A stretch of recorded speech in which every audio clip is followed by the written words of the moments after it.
Bonjour Monsieur Fondouli, c'est très gentil de nous accorder cette interview en plein été pluvieux. À mon sens, aujourd'hui, il y a deux catégories de la population. Il y a une catégorie qui a les moyens et une qui n'a pas les moyens.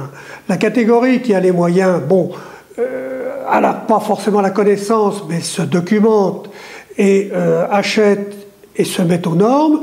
Et il y a une catégorie de la population qui, elle, réagit comme elle peut de manière à se loger, alors au moindre coût. Ceux qui ont des bâtiments, des résidences depuis 30, 40, 50 ans, qui ont des petits moyens, qu'est-ce qu'ils vont réellement faire? Qu'est-ce qui va se passer? Je pense qu'aujourd'hui, alors, soit ils sont suffisamment au fait des questions et les factures d'énergie qui sont importantes et qui sont motivantes, dirais-je, hein, vont les obliger à se mettre aux normes ou à essayer de se mettre aux normes tout au moins, à faire ce qu'il faut pour économiser l'énergie. Ça a un coût. Et puis il y a une catégorie qui, elle, n'a pas les moyens et de toute façon ne fera rien parce qu'elle ne pourra pas le faire. Les catégories en copropriété qui sont très souvent, elles, obligées de le faire, une partie sont en état de, pas de cessation de paiement, mais de précarité financière parce qu'on les a déjà obligés à se mettre aux normes avec les ascenseurs et ça a un coût important. Donc je ne suis pas certain qu'ils aient les moyens de faire tout ce qu'il faut pour que les copropriétés soient aux normes.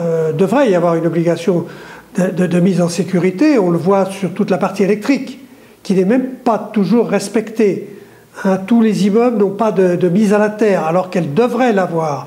Tous les immeubles aujourd'hui ont encore des conduites en plomb, alors que celles-ci devraient avoir disparu.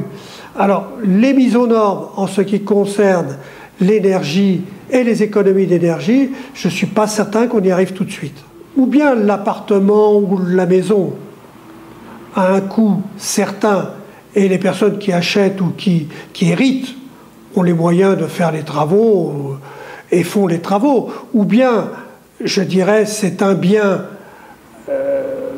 modeste, auquel cas ce sera revendu et je ne sais pas si l'investissement en vaut véritablement la peine sur certains biens très modestes. Les immeubles très anciens étaient même conçus avec des murs très épais, ce qui fait qu'ils seraient bien partis pour être aux normes d'isolation. Je suis absolument d'accord avec vous. Si vous avez un appartement à Paris, qui est un appartement qui est ancien, style haussmannien, vous avez des murs de 50, bon, dès l'instant que vous avez fait les isolations nécessaires sur les fenêtres, sur toutes les parties ouvertes, ça, c'est pas énorme. Si vous avez une maison à la campagne avec des murs de 50 en bauge ou autre, si vous faites les isolations de plafond et de sol, ça n'a pas un coût énorme et ce sera facile à mettre aux normes. Par contre, si vous avez des bâtiments qui ont été construits récemment avec un mur en parpaing et puis un enduit extérieur, un enduit intérieur, avec des mauvaises isolations, il est évident que là, ça aura un coût et je ne suis pas certain que le coût en vaille la peine. Nous, aujourd'hui, nous sensibilisons absolument les familles aux économies d'énergie. Ça, c'est indéniable, quelle qu'elle soit. C'est parce que la meilleure énergie est celle que l'on ne consomme pas. Ça, c'est notre objectif. Et nous sommes aujourd'hui complètement débordés par des personnes qui sont en situation de précarité. Précarité énergétique, surendettement et autres. Les consommateurs aujourd'hui, les normes, c'est pas tellement leur problème. Il y a ce qu'ils sont obligés de faire et ce qu'ils ne sont pas obligés de faire. Participons aux commissions de surendettement, ça c'est une chose. Nous participons dans les forums.